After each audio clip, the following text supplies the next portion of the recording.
Hello there friends, CSNews Live here. In today's video we've got a lineup of hot topics. The drama surrounding Monesy and his ex-girlfriend, the much anticipated return of Train, Blast's new tournaments, Team Liquid might kick one of their most important players, and a new top 5 teams in the world, and here you will be surprised. Plus tons of other exciting updates from the world of CS2, so without further ado, let's get straight to it. I think we should probably start with this huge one, as Blast recently unveiled their plans for upcoming tournaments. Here's what we know about their 2025 events, so grab your pencil and mark the calendars. First up is Blast Bounty, a unique tournament concept. Here, low-ranked teams can pick high-rank opponents and turn it into a head-hunting game. Prize money will be based on victories in these specific matchups. For example, if a low-ranked team takes down a high-value target worth $60,000, they will score half of that, $30,000. The tournament will feature 32 teams with 28 selected based on Valve's rankings and 4 chosen by Blast. As usual, the format is the single elimination best of 3 and the finals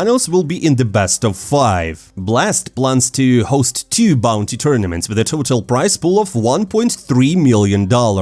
Next is Blast Open, featuring more top-tier teams. 16 teams will be split into 2 groups, with all matches being played in the best of 3. Only 6 teams will advance to the playoffs, and best of 5 finals will take place at the Mio Arena in Lisbon and OVO Wembley Arena in London. The top 12 teams will be picked based on the Valve rankings, while 4 will come from Blast Rising events. Speaking of which, Blast Risings is a regional tournament for Tier 1 teams, held each season across 4 key regions: North America, South America, Asia and Europe. The best team from each region will qualify for the Risings finals. So basically the teams that didn't make it to the open stage through Valve rankings will get another shot here. The top 4 teams will enter qualifiers for a chance to progress further. Also, Blast is introducing Rivals, which is something like the Blast World Finals. I quote, "It's the battle of the elites," and it will feature only 8 best teams. Finally, Blast is launching the Frequent Flyer program, supporting teams that attend 4 or more tournaments, which is something like the Intel Grand Slam. Teams can receive up to $2 million to cover travel expenses for players and staff, with a total of $6 million allocated to the whole program. So my friends, I guess we will have a lot of CS Esports in 2025. I just hope that the players won't burn out. Hunter decided to share some cool news. Following his impressive performance in the Blast Premier World Finals, where he delivered the second best map of his entire CS2 career, Hunter shared even more joyous news the next day. He became a father. As he put it, "Yesterday I lifted a trophy and today I received another one. We extend our heartfelt congratulations to Hunter and his family on this wonderful occasion." And by the way guys, speaking of Hunter, we took a look at his stats on our Twitter. By the way, if you are not subscribed yet, just do it right now, the link is in the description. So we compared his performance in matches against Spirit to his overall record. Turns out he performs better against the Dragons than against anyone else, having KD ratio nearly 0.2 higher. His best rating against Team Spirit reached an impressive 2.19, whereas in other matches the highest rating was below 2. So yeah, I guess he just likes to play against Spirit. And yeah, don't forget to follow our Twitter. Thanks a lot. And wrapping up the topic of Blast, it's worth mentioning an interesting scandal involving Monesy and his girlfriend. The Eastern European media is just buzzing with this thing, so I'll just explain it to you now. So the whole situation took place at the after party, where the Chinese streamer, a famous one to be honest, sat next to Ilya, and in the photo you can see that Monesy held his arm around her. At this point, everyone started wondering how this was even possible, given that Ilya has a girlfriend, which is well known. Ilya responded by saying that the streamer approached him for a photo, showing him her phone with a translation app. By the time he realized he was just a fan wanting a picture, she had already taken his hand, and so on. While Chinese media spread alternative theories, some said Monesy had invited the streamer himself and was in a low mood despite the win. Others claimed that he was just too drunk and that the girl was assigned as his companion. The situation took a new turn when the news emerged that Ilya's girlfriend was seen at another party in another place, where some dude appeared to be kissing her and adjusting her skirt, let's say. This video quickly went viral, sparking a wave of hate towards both Monesy and his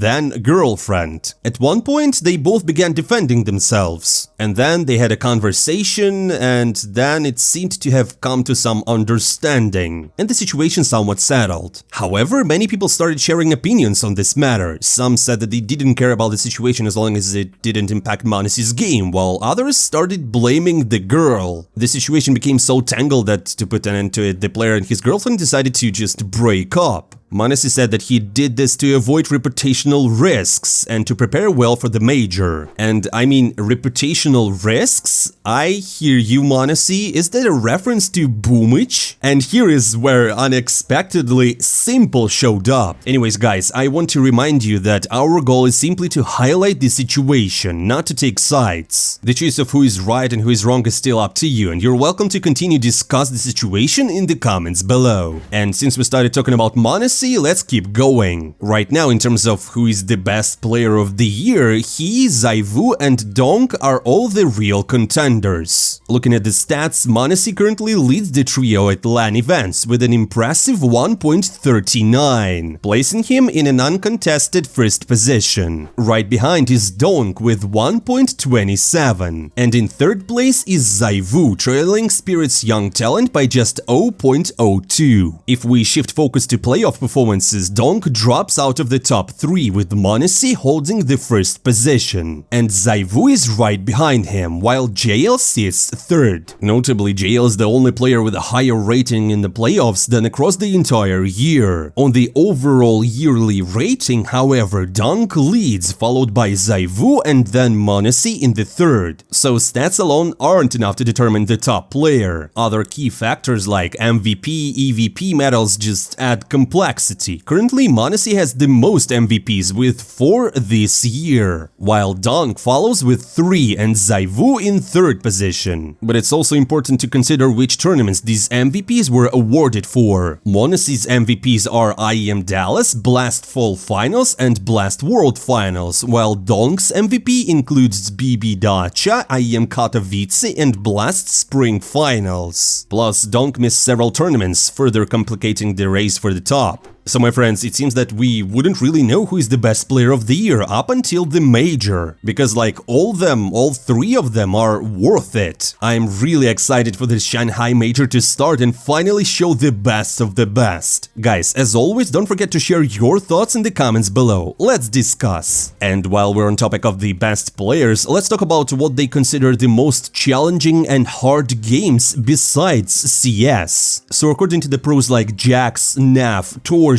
and Melbs, Rainbow Six, Siege, and Apex Legends stand out as the hardest FPS games, most skill-dependent shooters. However, Rain has a different take. He believes Valorant and Fortnite are the toughest games. I mean, guys, he is trolling. Or isn't he? I don't know. And yeah, in a recent interview, Nav, who we also mentioned, touched Valorant, which we also mentioned. So according to the player, there's little point to playing CS in the North American region, where Valorant is much more popular. He said that basically if someone truly wants to reach the pro level in CS, it's better to play in another region, like moving off to Europe or something like that. And the overall situation in the region has also been impacted by the rules of Valve, or the new rules, which have made it much harder to qualify for tournaments, especially for regional teams that don't perform at the highest level. Unfortunately, this realization leads to the fact that the American CS scene relies on just a few tier 1 teams, while the rest of the market was largely been taken over by Riot. But guys, anyways, we all know that Valorant is not a real competitive shooter. Hit the like button if you agree. And speaking of North American huge teams, let's talk about Team Liquid, because something is really brewing inside the org.